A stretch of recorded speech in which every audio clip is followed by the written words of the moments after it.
This game is called the Giving Game. There's actually a group here called Effective Altruism HKU that goes around in different classes and gives that game. And they have you select between 3 different charities of different impact and effectiveness and appeal. And then people make decisions and they go through a process, and Effective Altruism tries to get them to contemplate all kinds of things. You're a little bit too advanced for the simple Giving Game.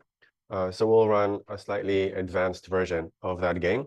But I did receive a notification from Effective Altruism, given what we can, that each of you have been allocated $10 US. So as a team, you'll need to make a decision of how to best allocate this. Before we go into the game, and I'll explain the rules to you and how it's going to go and happen, what the setup is, I want to briefly go through how, like, very, very broad introduction to how people think about altruism. So what is it that we know? So we saw things like people don't do any research, and when they do research, all they do is go to the website of the charity in order to see what the charity writes without a lot of statistics, without a lot of information. And then there's all kinds of biases in the way that they do this. So I'm going to go over a few more biases. Some of them we touched on briefly. I just want to summarize these for you. And think about these biases or these kinds of decisions and how people make decisions when it comes to charities when you sit together with your team and decide which charity you want to donate to. So I borrowed a few slides from Jeffrey Miller, who does a course on effective altruism. And there's a group of us, psychologists, social psychologists, that try and map out all kinds of things. And at the end, after the Giving Game, I will show you some of the biggest initiatives. There's one especially big website that became very impactful, that was able to raise tens of millions of dollars towards more effective charities. And this started with the Effective Altruism Psychology Group. So people like Jeffrey Miller and the others that I will introduce really do some, have some impact on the world and do some good in the world. So first slide is this, we saw this dilemma of whether to spend $50,000 on one guide dog, or perhaps take these $50,000 for a guide dog in the West and instead go to Africa, where you can prevent children from going blind by giving them supplements, giving them all kinds of treatments. So a lot of people tend to prioritize guide dogs over that, so a single guide dogs over many people who can be whose disease can be prevented or helped. So the question is, why do people do this? So effective altruism has this circle, the expanding circle, where we are in the center. So here there's the self in the center, and here's the family and friends in the center. And the larger the scope, the further away something is from us, the less likely we are to care about this. So we started this course with Peter Singer and the drowning girl in the pond that we want to help. She's right there next to us, and we feel very responsible, so we go in and help. But somebody who's very far away in South America, in Africa, we're less likely to help that person. So within the circle, I don't know if you can see this, but I'll just read this out to you. So in the center, we have the self, then the kin, then our species, then our class, mammals, more than other animals, and then far at the end is like other sentient beings that are not mammals or not humans. On the right side here, we have family and friends, then we have community, then we have all other people, then animals, and then future generations, whatever that is. So different groups in effective altruism try to draw the circle in a slightly different way, but generally we have this preference towards our friends, our families, our communities, or people that are in our social group or in our country or place in the world. Sometimes it has to do with racial categories and so forth. So that's a very strong bias, and it's something that we keep seeing every time when people make decisions about how to donate. And some of the resources from GiveWell in 2022 show that if we look at economies like Hong Kong, or well-developed economies that are some of the richest in the world, to save one life, if you spend the same amount of money, you can save up to 170 lives. 80 lives, 180 lives in other places in the world. So you can become 180 times more effective if you, instead of spend this here or in a very well-developed economy, you go into the global south or developing economies. Another thing that we employ a lot is our feeling of empathy. How much empathy do we feel towards others? I don't know if you've seen this movie. It's called The Martian, Matt Damon. Fairly recent, but perhaps you've missed it. And there's this story about Matt Damon being stuck on Mars, and we need to bring him home. How much did this thing cost? It cost us $200 billion to bring a single guy back home. So people were making the comparison of, we have a lot of sympathy, and it's Matt Damon. We want to save Matt Damon. We don't want him to be stuck on Mars. But it comes to a question of whether we should have invested these 200 billion into other charities that would have helped a large number of people. So you always have to think, what is the impact that I will have? One person stuck on Mars, very strong empathy towards comparing this towards other people who are suffering in the world can be helped much larger impact. So people use a lot of empathy. So we have all these citations with Paul Bloom that empathy sometimes is misguided and we need to be careful. Sometimes we act based on sympathy, but sympathy can lead us astray. It seems like utilitarians or effective altruists that tend to emphasize effectiveness compared to others elicit disgust in others. So some people think of effective altruists as people who do not make the right decisions. Some even describe them as sociopaths. Unreliable exchange partners, friends, and mates. So we discussed a little bit of the trust about how people feel about utilitarians when they make such a decision on trolley dilemmas. So there's all these kinds of biases that come into play when we think about how to optimize our effectiveness in the world. In addition, we covered a lot confirmation bias, status quo bias, the avoidance of moral uncertainty. So at the end of the last session, I showed you all the factors from last year. So we had advanced social psychology map out 90 different hypotheses, and the strongest effect by far, coherence of 2 point something, showed that people really are risk averse. They don't like uncertainty. So if you have one charity that say saves one child, certain saving them, very high certainty of saving one child compared to saving a large number of children, but very uncertain, then people will go for the certain option. In addition, it seems like a lot of the charity that we do, we can see this a lot at HKU. We go into a building and it has somebody's name, so people want their names on the charity that they give.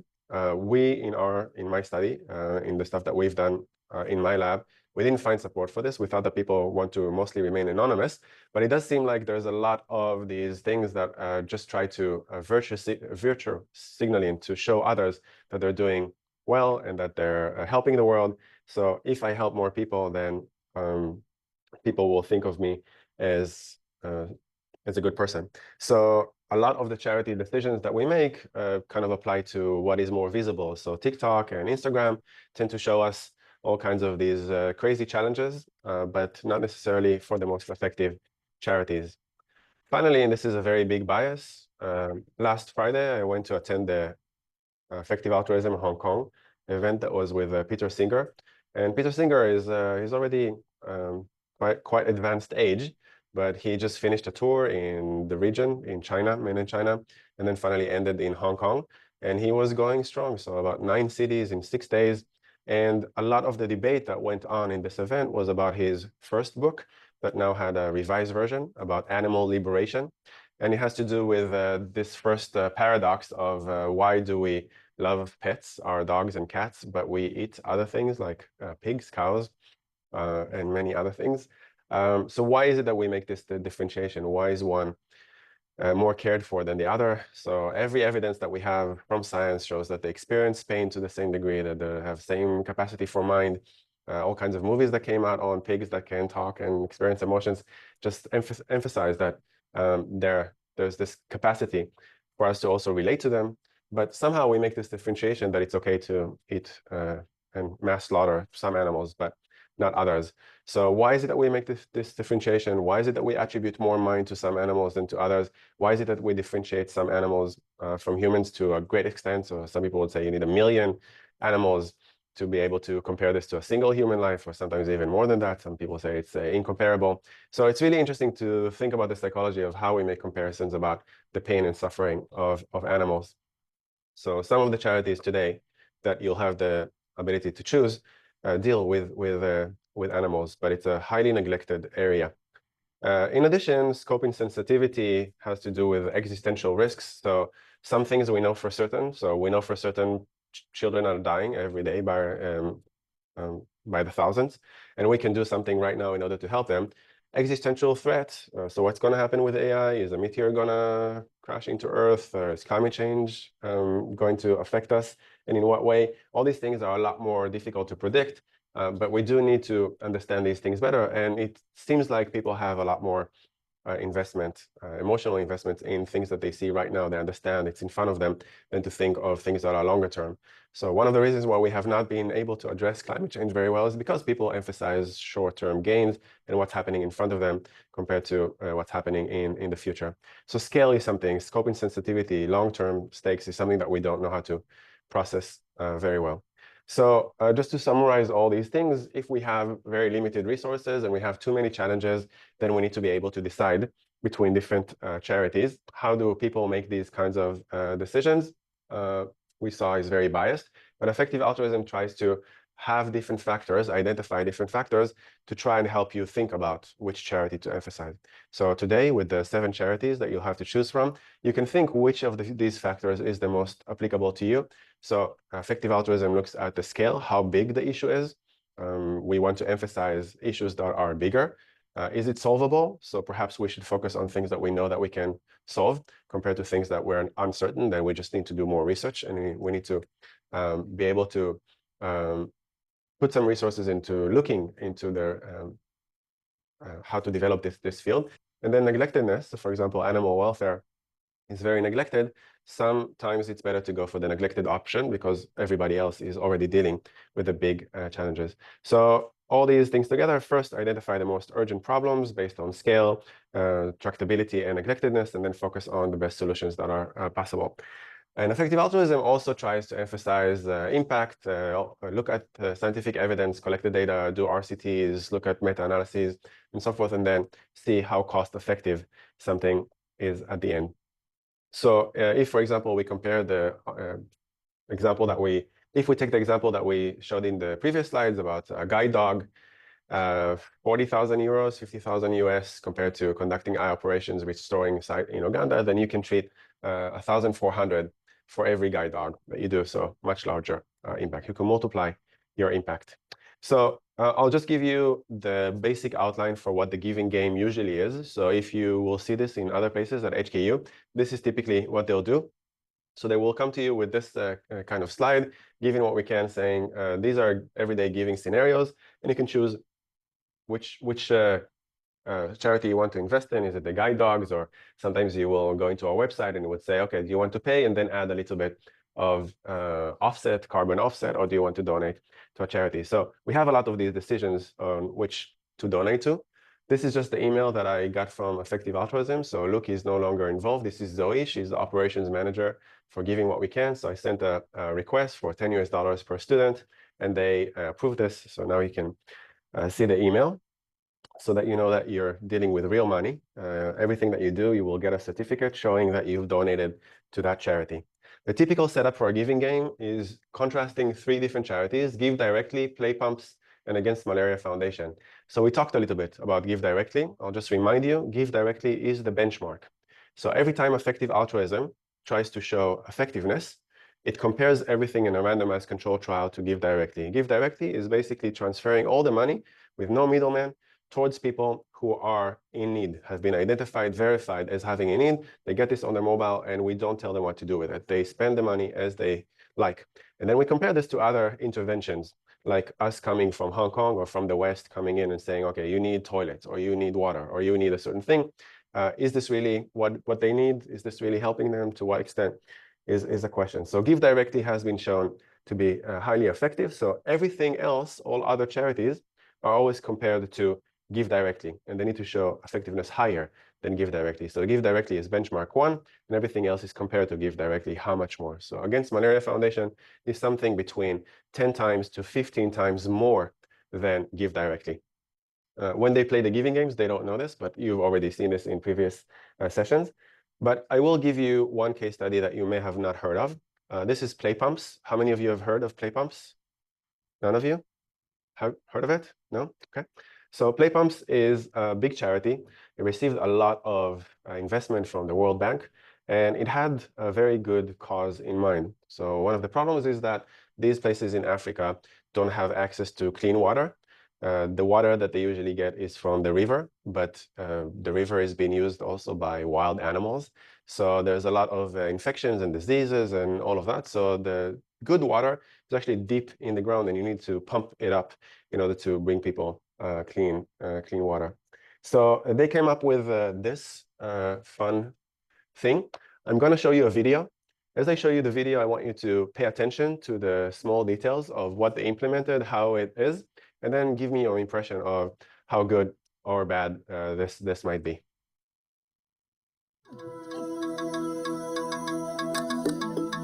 Sometimes it's the simplest of ideas that can change the world most profoundly.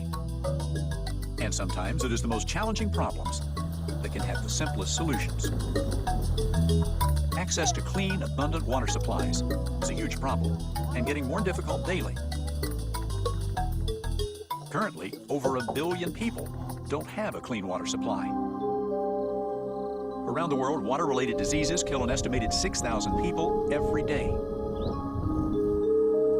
And dirty water is responsible for an estimated 80% of all infectious diseases in the world. So obviously, there's a lot of need to solve this problem. So play pumps really came to address an urgent need in places in the global south. So I'll just jump into how they decided to run it. Enter the play pump. It looks like a merry-go-round.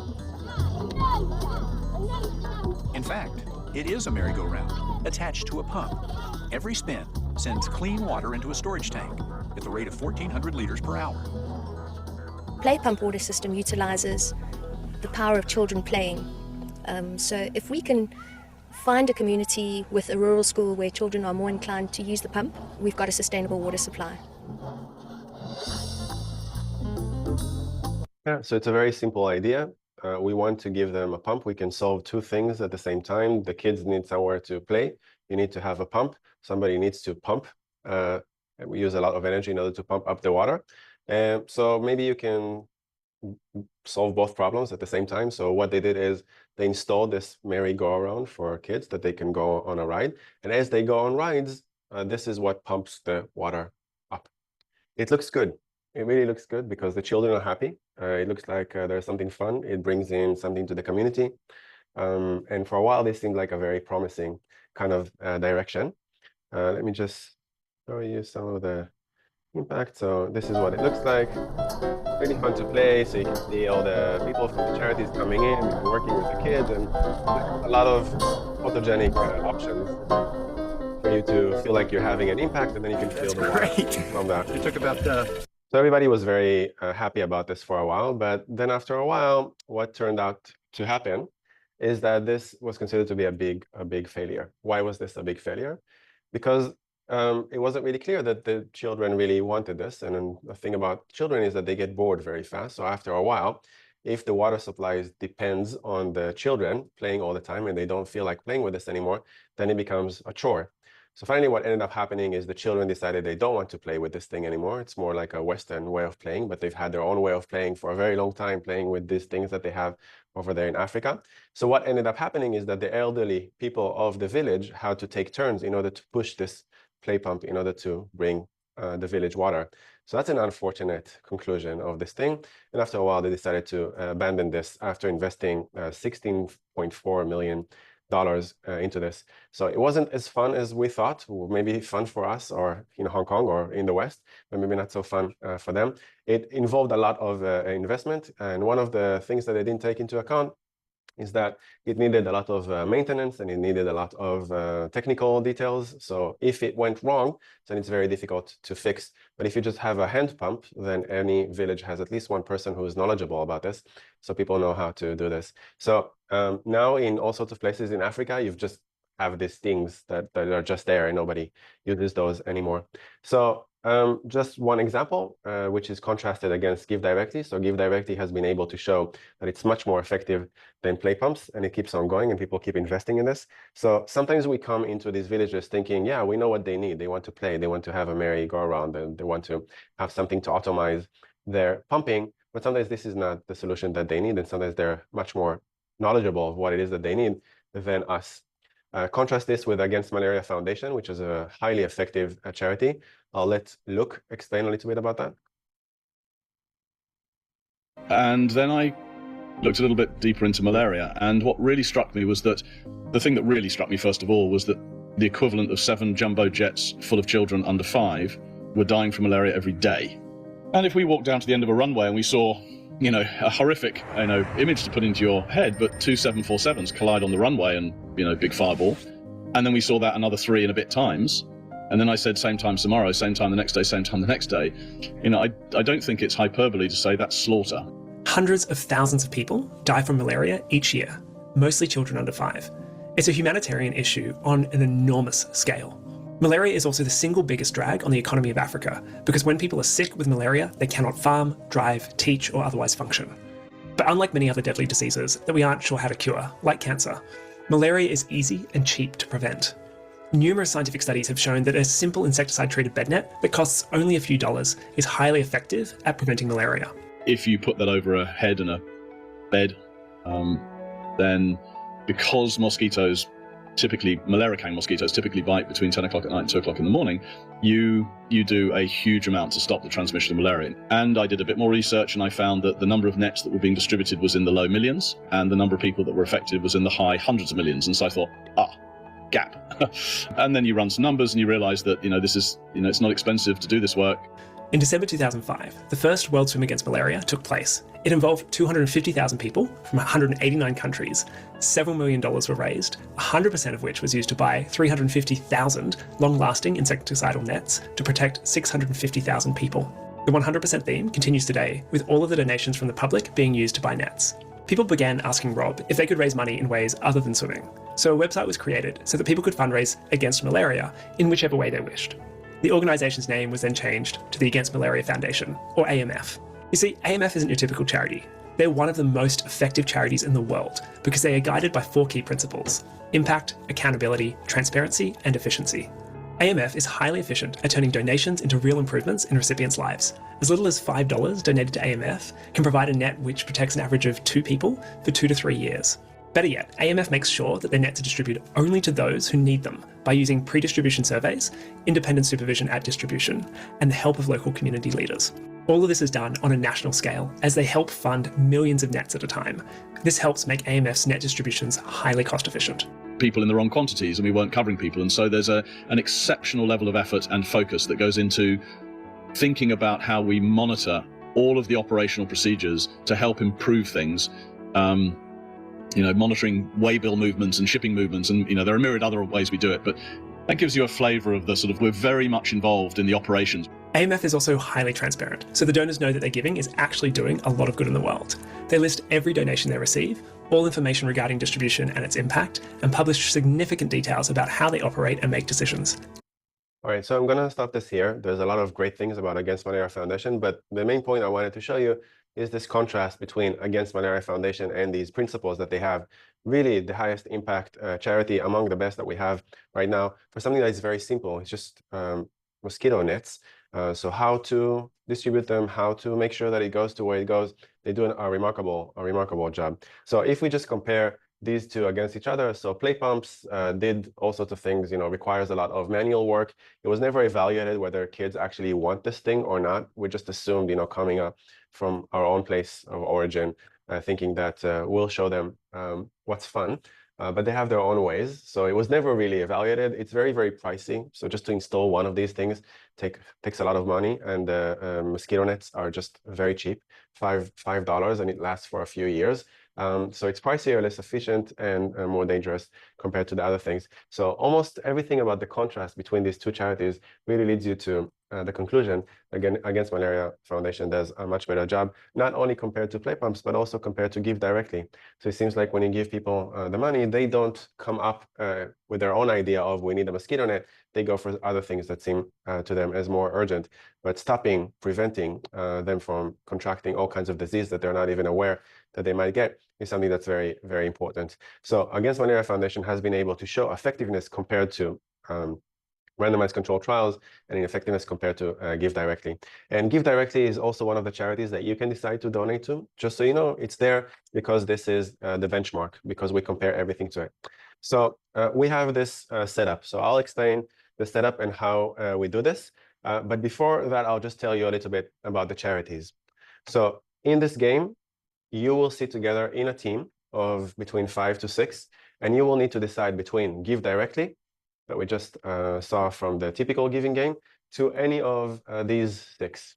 And they are from very, very different domains. So they're not just poverty or not just about medicine.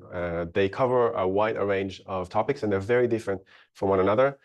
So I'll tell you a little bit very briefly about these charities. You wouldn't have a lot of information, and there's no real point right now in this class to start Googling these. So just take the information that I'm giving you. You also have this in the Google Doc where you'll document everything. But it's just to give you an idea of the scale, the solvability, and the neglectedness of these things, so you can start thinking about what is it that you prioritize. So I'll start with Helen Keller International. It's also considered to be one of the most effective charities in the world because it addresses something very severe with a solution that's very cheap and simple. So there's vitamin A deficiency, and it can cause a lot of things. For us, we take it for granted that we don't have to worry about this. But for people in the global south, in Africa, developing countries, this is a real issue. So they don't have enough vitamin A, and this causes all sorts of things like stunting, anemia, dry eyes, and blindness, severity of infections, and sometimes even death. And this can be solved with something as simple as having vitamin A supplements. So they don't have access to this. Obviously, they don't have the money to go and buy this, and it's not available in a pharmacy around the corner. So Helen Keller takes care of all of that, the distribution, identifying people who are in need, and then giving them the vitamin A supplements. And it's something that's very, very cheap. How did they come to be? It comes from RCT. So they ran a bunch of randomized control trials, and they've shown that giving supplements really reduces the risk of any of those diseases and death. How much does it cost to deliver this? So taking into account all of the costs together, it's almost it's practically nothing. So it's $1.1. So it's even cheaper than mosquito net. And when it comes to GiveWell, GiveWell ranks this as one of the top charities. So this is the organization that compares different charities. And they conclude that there's very strong evidence that providing this is very effective to reduce childhood mortality. In addition to this, there's other charities that rank all these things. So there's big 3 in effective altruism. You have GiveWell, you have Open Philanthropy, that tackles things that are a bit more risky. And then you've got Founders Pledge, which we'll talk about in a second. All of them seem to support this thing. So in January 2020, also Open Philanthropy gave them some grants in order to help them grow. So it just seems like across the board, a lot of investment in this. A very different charity doesn't address problems of medicine and health, but tackles the problem that we have with clean air. So trying to achieve zero carbon energy. And the way that they do this is that they address the #1 violator in the world, which is the US. And they try to do a lot of research, and they also do lobbyist and policy advice to try and mitigate some of the policies in the US that support more carbon in the air. So they do climate outreach, and they do education. They host symposiums, technical seminars, workshops, expert roundtables. But basically, at the end, it's about trying to promote legislation that will help reduce carbon in the atmosphere. Given what's happening today in the US in the election, I'm not sure how effective they're going to be, but it seems like something that it's very, very important to promote in the US that doesn't seem to care about this as much as they should, having the impact that they've had for such a long time. So it's being vetted by a bunch of effective altruism funds and Founders Pledge, which tries to rank all these more entrepreneurship kind of directions and charities that address policy. Gives them a lot of support and vetoed them. So you also have the Center on Long-Term Risk. So these ones are, I think up until 2 years ago, people are like, why would you even care about AI? AI is not a big risk. I think in the last 2 years, we realized that AI is growing so fast, and it's almost unsupervised by governments, that now we need to put some boundaries on this in order to make sure that it doesn't explode in our face.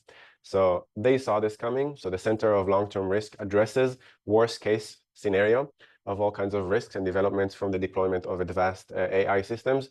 Maybe when you think about AI, you think about ChatGPT, but AI can be all kinds of things, including robots that do warfare or are in charge of nukes or do all kinds of decisions. So you need to make sure that you understand and know how to control these things in order to make sure that they don't harm humanity and lead to our extinction. So Now we understand a lot more in the past 2 years, given the developments, that there is a need for the Center of Long-Term Risk, and there are more and more effective altruists that try to invest in long-term risk of AI, especially because it's a highly neglected area. So all the big companies are racing to produce more AI, better AI, more efficient AI, more clever AI, and there's not enough people who are researching how to mitigate this and thinking about all the costs and the risks.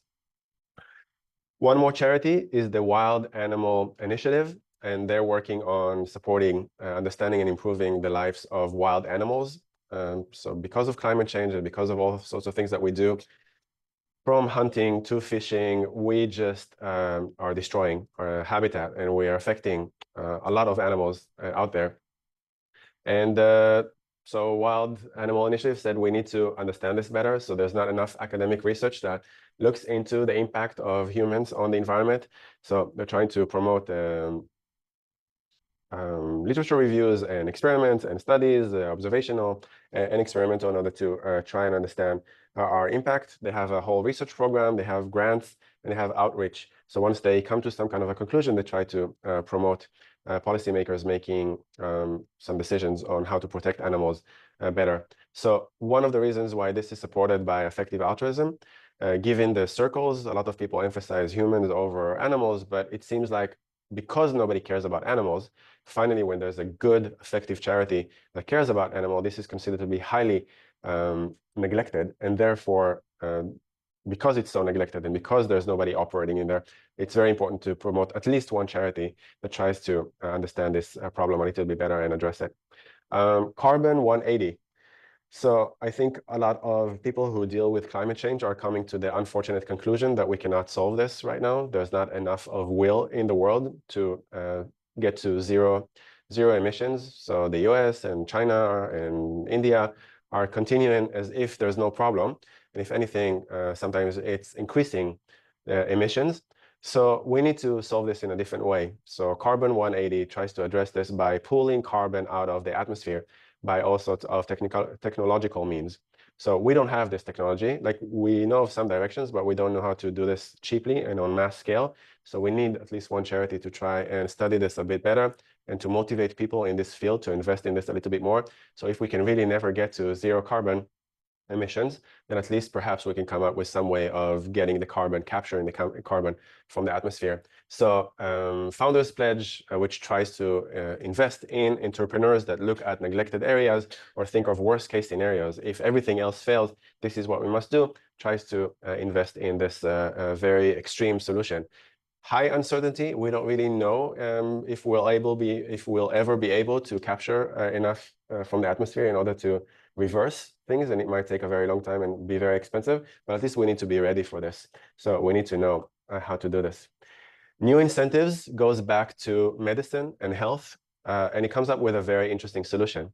So new incentives thought, give directly is terrific. Give directly already helps because we give people cash, but perhaps we can boost this even further. So what they thought was, we're going to give people cash. We trust them to use the cash well without supervising them, but we want this to be a reward for something that we know works. What do we know works in medicine? Vaccinations. So if parents vaccinate their kids in Global South, in Africa, then they receive the funding just like in Give Directly. So it aims to fix two things at the same time.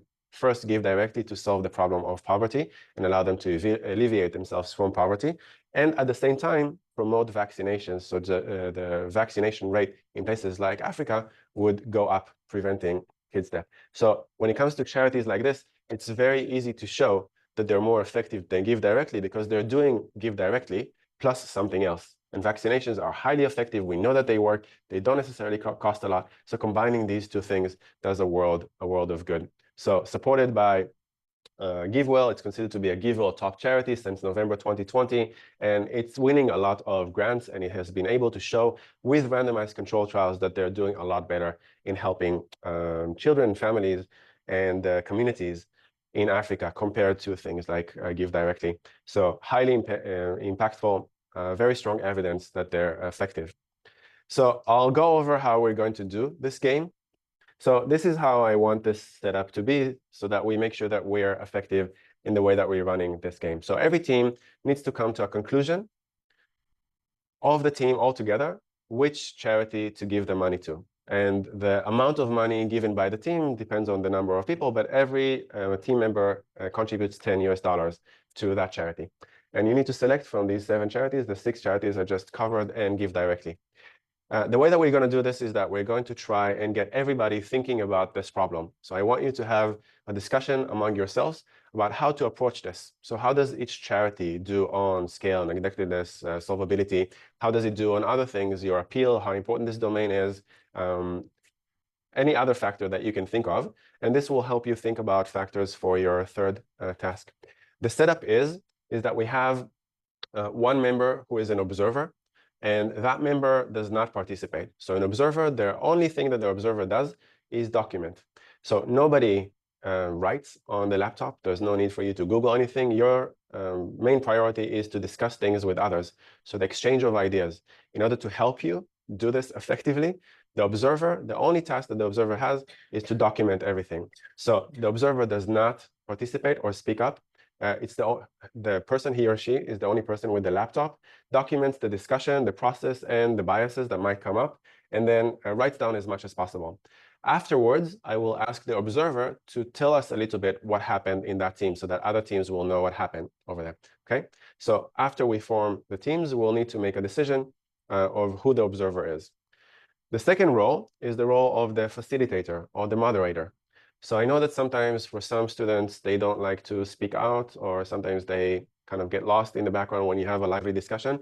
So the facilitator makes sure that everybody is included and everybody is heard and everybody expresses their opinion. So a facilitator really makes sure that everybody gets their turn and that there is a flow. So sometimes discussions get a little bit stuck. So the facilitator just asks questions. So how do you feel? How do you feel? What is this factor? What do you think is important? How do you compare these two things based on the things that we've discussed in class? So only ask questions, does not participate in the discussion or offer any of own opinion. Make sure that all the team members are involved and have time to share their views. Make sure that the discussion is about effectiveness, about quantifiable factors, and allowing for comparing charities. Also, the good thing about the moderator facilitator is to listen to everybody very carefully and to see whether there's something here that is not based on evidence, that it is more emotion or gut reaction. So we want to document all these cognitive biases in order to understand how we can overcome them. So make sure that all factors are discussed, expanded, and clarifies, alerts group whenever they detects a possible cognitive bias, and ask questions about effectiveness. Make sure that all the biases and questions are written down, and they're written down by the observer. Okay. The rest of the team, 3 to 4 members, discuss among themselves. Prompted by the facilitator if needed. Okay. Any questions about the setup and what we're going to do today for most of our session? Is this clear? Yes? Okay.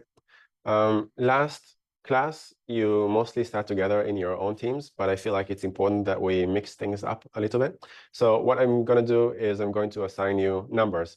So remember the number, and then I'll tell you which part of the class you will sit in number. You don't like? Why are people doing this? No? Hating to meet new people. It's really very, very bad. Okay, let's go along with me. It's an opportunity to meet new people in class. Okay, so we said 3 teams. Okay, so I'm going to give you numbers. Yeah, so we have 1, 2, 3. So first task, open the Google Doc, enter your details, identify who's going to be the facilitator and observer. And then for each one of you, just write down the charity that you pick as a gut reaction, and then the reason. And on the Google Doc, for your team, you will see a list of the charities just as a reminder for what each charity is. Okay? So I'll give you like 5 minutes for you to sort things out. Because you don't know one another, maybe it's also good to do like a little round to go around the circle and for everybody to introduce themselves very briefly.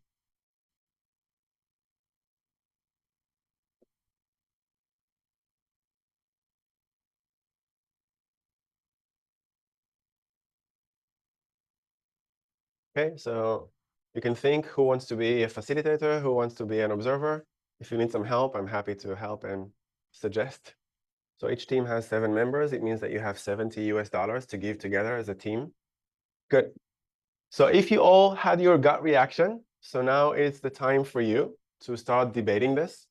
So you can go around and each one can say what it is that they thought about. If needed, the facilitator can help with this. Observer is the only one who writes anything. All the rest should be engaged in a conversation. So observers, just remember everything that he said to write it down, okay? So you have like 20 minutes to go ahead with this. If you have any questions, raise your hand. I'll come to you. Very happy to help.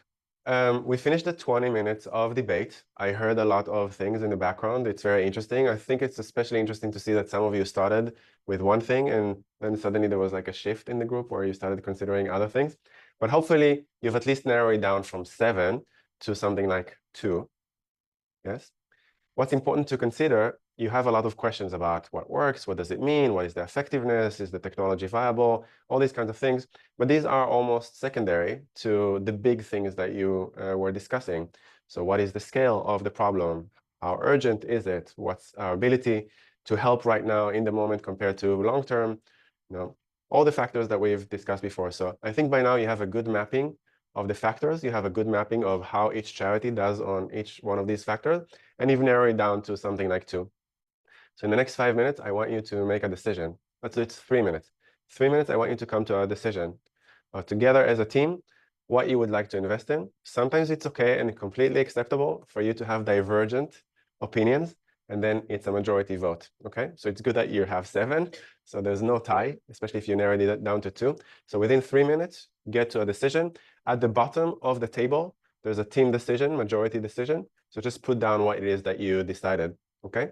So you have a few more moments for the last wrap-up kind of pitch, and then take a minute in order to write your chosen charity, your vote, and your reason. Okay, 3 minutes.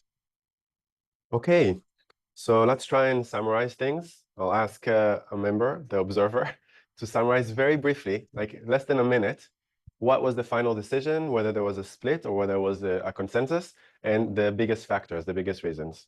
Let's start with you, okay?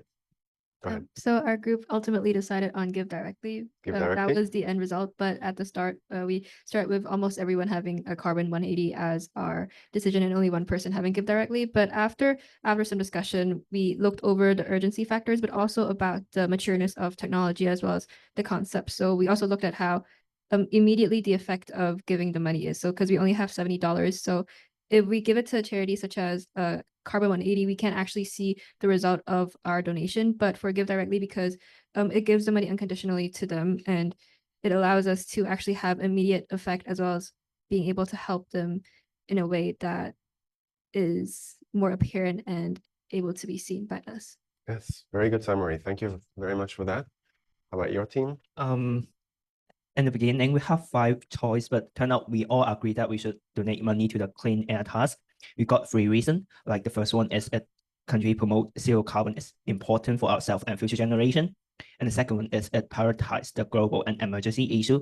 The third one is everyone gonna die, so we should save the planet and maybe the plant fishes rather than us. Thank you. Okay. Very efficient summary. Very interesting decision. Thank you very much for that. How about this team? So most of them picked the Helen Keller, and then one of them picked the AI, and then one of them picked Carbon 180. So it's more about the cause, like what they care about. So I feel like they picked Helen Keller because they prioritize humans over animals and the environment. And some people disagree that they should put money in research because it's only $10. Like, what impact can you make? So yeah. Okay, so the final choice was Helen Keller. Okay. Very good, very nice. It's very interesting for me to see you from a side debating these things. I don't often get to see that. I hope it was interesting for you to kind of think about the different factors and consider them. So when you design your experiment for project 3, think about the factors, think about your process, what you went through with the team, what you went through with the group. And just to remind you that project 3 is a real experiment. So you come up with hypothesis, you set things up, I run this on a real sample, and I give you real data. So some of these insights have the potential for really helping us do some good in the world. And I do want to show you how researchers from our group, from the psychology of effective altruism, are already making a difference. So why is this giving game important? Why is it important for you to discuss factors? What can we do in terms of research? So this team here, Lucius Caviola, is actually a student. He was a student when he published this. I think now he's a postdoc. And he started a whole domain regarding the psychology of effective altruism or ineffective altruism, showing the challenges in the way that people make these decisions, why they tend to go for play pumps and don't go for Against Malaria Foundation, something about wanting to appeal to their sense of empathy and their emotions. So there's a lot more in personal preferences and motivations and less about effectiveness. So many of you were able to really evaluate effectiveness and put some of your emotions aside. So it was interesting to see the kind of debates that you had amongst yourself about what is the priority and what is effectiveness and how to think about effectiveness. We talked about this one already, just to show you that this is, once again, Lucius Caviola. And there's a reason why I'm repeating this name, but he was the one to show that people really underestimate the differences between charities. So the difference between Give Directly and Against Malaria Foundation is times 12 more. And if you compare this to Play Pump, it's 100, 200 times more effective than something as failed as a bad charity. In addition to this, there are many obstacles to giving well. And the main obstacles have to do with, even if people want to focus on effectiveness, they don't know how to do this. And for the people who do not care about effectiveness, how do we motivate them to donate effectively? So if we want to do some good in the world and we want to use our research and our all the insights that we gained in this course, how can we motivate them? So I want to show you one of the solutions. At the beginning, Lucius Caviola only set this website up as an experiment. We never thought it's going to explode to be like this, but now it brings in tens of millions of dollars, and it's a real booster. It moves people from donating to charities like Play Pump to donating to charities like New Incentives, to Helen Keller, to Give Directly, and so forth. And it's called Giving Multiplier. So I'm going to show you how this works. You want to do something good, perhaps a donation to a charity? But which one? You want to give in a way that's personally meaningful, a charity that speaks to your heart. But giving isn't just about your feelings. You also want your money to do as much good as possible. Charity experts do research to find the most effective charities. Most people don't know this, but the world's most effective charities are hundreds of times more effective than typical charities. They save many more lives and improve people's lives much more. For example, this charity can cure a child in Kenya infected with parasitic worms for just 66 cents. This reduces children's suffering and allows them to go to school again. That's incredibly effective. But perhaps you don't feel a personal connection to this charity. What should you do? Giving Multiplier offers a simple solution. Divide your donation between a charity you love and a super effective charity recommended by experts. Even better, Giving Multiplier will multiply your impact by adding to both donations. Try it out. Make a donation at givingmultiplier.org. Yeah, so we'll try it out together. I'll show you how that works. It has a few insights that Lucius discovered doing his experiment, very similar to what you'll do in your task-free. He found out that people want to experience this personal warm glow, this feeling inside that they've done some good to a personal cause. But what he also discovered is that people don't actually care how much of the money that they want to donate to charity goes to the personal one. So if they donate 10 or 20 or $100, they experience the same amount of warm feeling inside. So then he thought, how about I give them the ability to feel this personal warm feeling inside, but deviate some of their charity to the effective charities. So this is how he does this. This is what it looks like. Very simple idea and very easy to set up. So basically it says, so what's your favorite charity? Let's say favorite charity, I don't know, like a Red Cross. So let's say American Red Cross is what we believe we want to donate to. Then it says, please select a super effective charity, a little bit like you selected. So which one do you want? Do you want Give Directly? Do you want the Clean Air Initiative, the New Incentives? So you just select one of them. And then it shows you for each one of them a little bit of information, just like the information that I provided to you. Not a lot of statistics, but of course, if you want, you can ask me questions, or in this case, you can go visit a website. But it just gives people the idea that these are vetted, effective charities. And then it says, how much do you want to donate? So let's say, for example, people want to donate something like $100 US, or in our case, it's 70. So as a team, you decided on 70. How do you want to divide your donations? And this is where it gets interesting. So they say, you can decide to do 50-50. And if you do 50-50, we'll do a matching rate of 45. So that means that if you give 70, we'll add 31.5.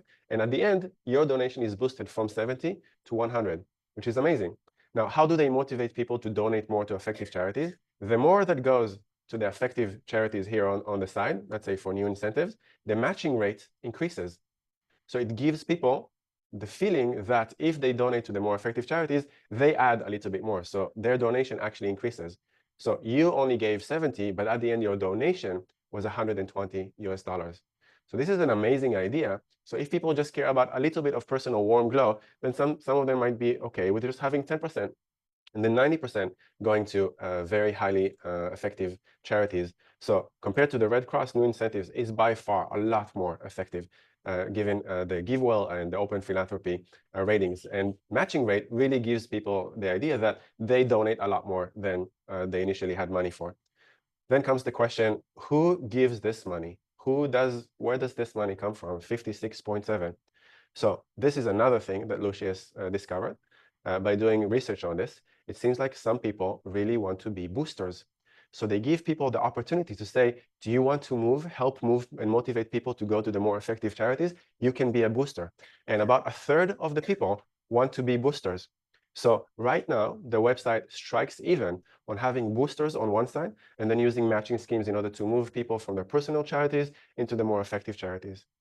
So this is brilliant. All these ideas came from a course like this, from students that sit together and discuss the different factors. So last year, we've identified 90 different hypotheses. We were able to see that a lot of them, about 50, 60 of them, had very strong effects, 0.5 Cohen's d. So I'm really hoping that you'll be able to identify new insights, new ideas that would help us to design something like this, more effective charities, helping people to move from the things that talk to the heart to things that talk about impact and effectiveness. Is Giving Multiplier clear? Any questions about this? Finally, like we do in everything that we do, the reason why I collect the data and I analyze this for you is because for every one of these things, we run randomized control trials. So they're published in Science Advances. So they were able to run this for a very long time, and they measured the effectiveness of their solutions. So it's not just, oh, we think we're doing some good in the world. It's not. They're able to boost 76%, 55 additional for the matching when you run this as a randomized control trial, doing the matching scheme, doing the boosters and all of that. So they tried different kind of combinations with a bundle, with no bundle, with a free bundle. So they tried different things, looking at the different insights that they gained from the psychology of effective altruism. And then finally, they came up with the most effective one, which is what you see now, the Giving Multiplier. So it's an amazing collaboration, a lot of people working together in order to help effective altruism using psychology, social psychology insights, running experiments like the one that we're going to run in Project 3. Okay, so I'm really looking forward to introducing this to you and seeing what you'll come up with. So you have until, I think, tomorrow in order to submit your second project, and then I'll send you some instructions about the template, how the experiment is going to go. And I'm really excited to see the kind of factors that you'll summarize. So you can use anything that we've done from last week, from this week. You can look at what you've discussed. You can look at the other. Everything is an open Google Doc. Just try and come up with the things that you think will matter the most and have the strongest impact on people's decision making. Okay, good. So thank you very much for playing the giving game. Very honored to play this with you. I'll submit this to Giving What We Can, and I'll give you the receipt in order to show that this is indeed was donated to the charity. So that's it for this week. Just help me organize everything together, and I'll see you next week.